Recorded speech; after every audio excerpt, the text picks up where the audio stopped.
Welcome. In this video, we're going to talk about Ssangsu Geombup Choban, Form 7, there we go, Form 7, Part 2.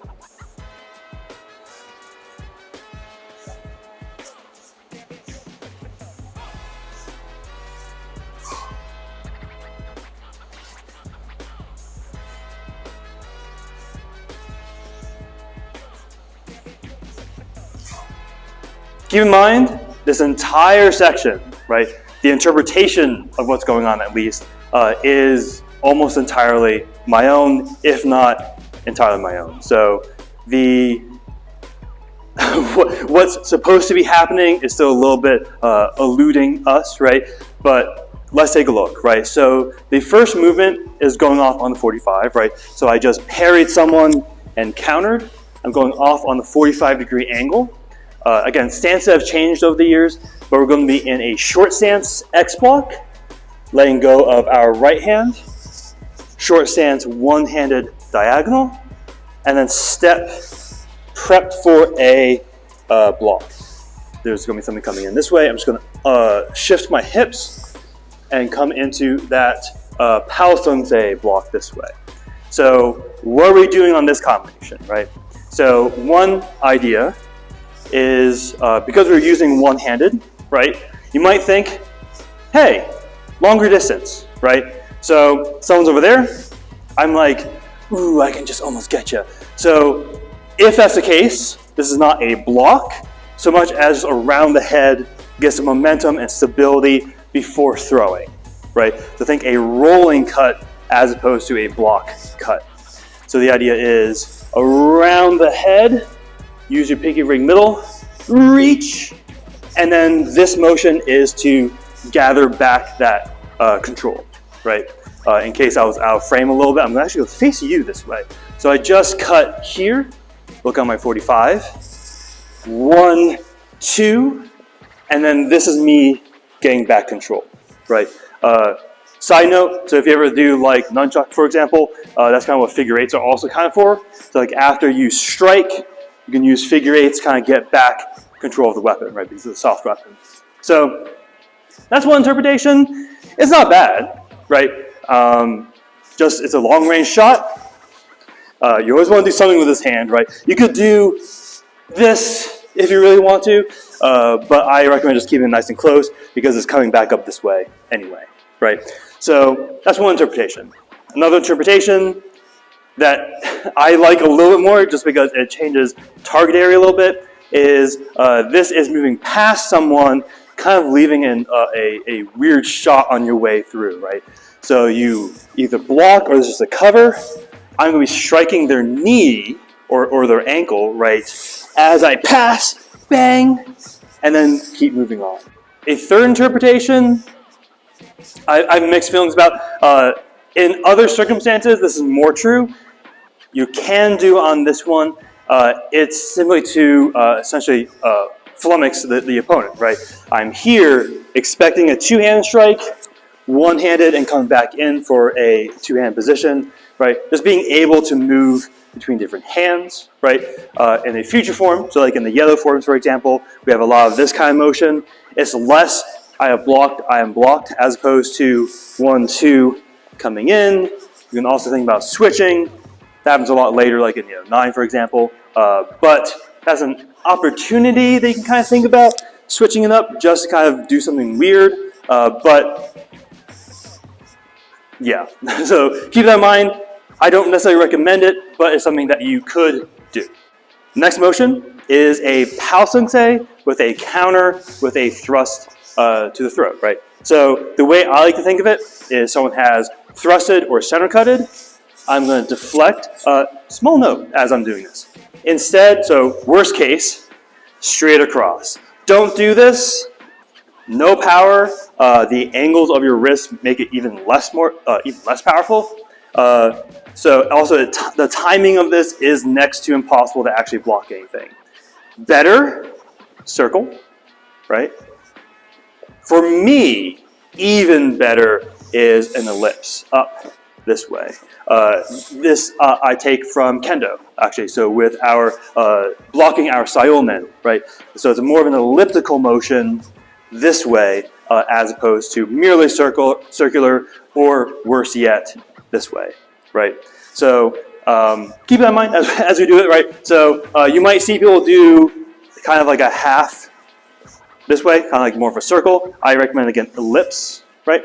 But again, from here, elliptical block. Imagine I have blocked a center cut or a thrust. I'm gonna rely on my guard here, right? My guard, so the sword's here, I'm gonna collapse over on top. Their sword's still locked down here, so their blade's gonna be on top over here. I'm just gonna slide in and stab them right in the chest, right? Now, for the next move, again, it doesn't have to necessarily be in the chest. It could have come under the arm, or just generally being close range enough that it's gonna help my next move, right? But again, I really like that opportunity to be able to block and then counter with a fun little stab. I'm gonna mention this because I just need to, right? So in any Gumdo form, whenever you're in a guard, you take a quick pause.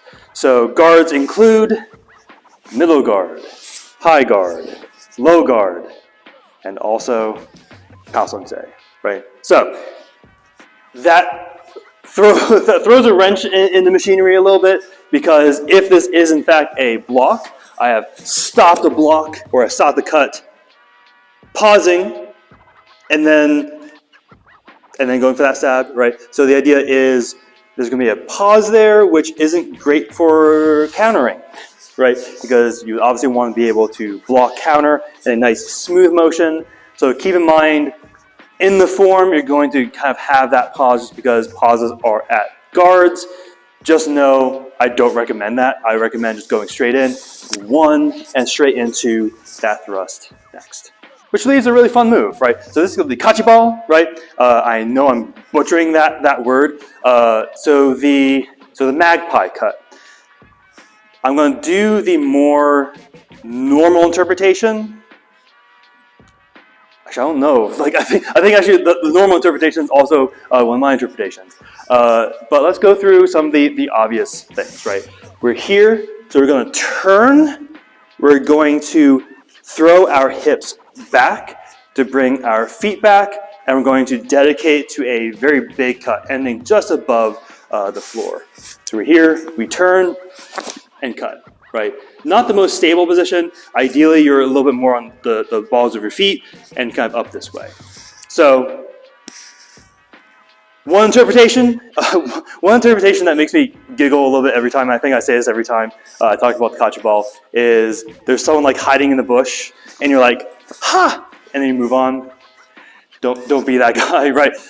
Another interpretation, and this is also taken from Kendo, right, is when we're in Zubazalia, right, when we're kind of already close in this way, and you want to have that power without having to, fall through, you would actually have essentially a recoil and push back, right? It's this way. So it's very simple. That was a terrible fumikomi, by the way. But the idea of I can't move back, which makes sense in this case, right? Because we just stabbed someone, body's there. I can't go backwards because something's right there. So the idea is I'm using that backwards motion to fully augment that center cut here. So it's a power shot without losing too much ground, knowing the next move is me getting out of the way of whoever I just cut. So I personally like that one and the next one quite a lot because it makes sense, right? So if I'm close range, I can kind of like shrimp up a little bit and be able to strike, having some power. Lots of fun. The last one is, I know definitely isn't his Taoism because I tried to explain this so many times and everyone was like, what? What are you on? So if we've stabbed, tips in the solar plexus, right? It's in there. What if, keep it there, you turn, and I'm going to essentially rip the sword up through whatever's on top of it. So from here, again, it's in the body, right, in the solar plexus. I'm going to rip it up through, most likely it's going to go up through the rib cage this way. So it's not going to go all the way through the head, but bang, right, and then again, getting out of the way. I like this because it's an idea of I can be close, I can just get just in enough, and then rip it through. This is why I was mentioning also, even if I miss that stab, and it catches them under the arm in the very dramatic theater, I've been murdered kind of skit. If that's under there, and that sword goes this way, lost arm. So again, you can catch it under the arm, they've lost the arm, and then you can move off and do other things. So I personally like that one. This makes more sense to me in future forms. So for example, in Haidong 8, where we have essentially the same motion, where 1, up, 2, it makes more sense if I've deflected and keeping it near that person's legs, right? And being able to use this, essentially pushing with your shoulder up through that cut. So very, very specific motion. You don't have to fall. You don't have to fall along too deep into that rabbit hole. But I highly recommend you play with the idea, or if you have another idea of what the magpie cut is doing, let me know. I really enjoy discussing these very niche techniques. And the final note on that one before we move on: in all examples except one, you're going to be going backwards, right? In Shimsung, form 13, that form comes, or that foot comes in, and then you bail, right? So keep that in mind, right? So the idea is you have that backwards momentum, get a little more power with that forward cut. So lots of fun, very festive, very spicy. So I like it. But with that, this might be actually one of our 4-part forms because there's still a decent amount left, but I didn't want to slide over a lot of other things I find really interesting. So Form 7 might be our first 4-parter. We'll see. But with that, make sure you stay safe, stay humble, and keep training.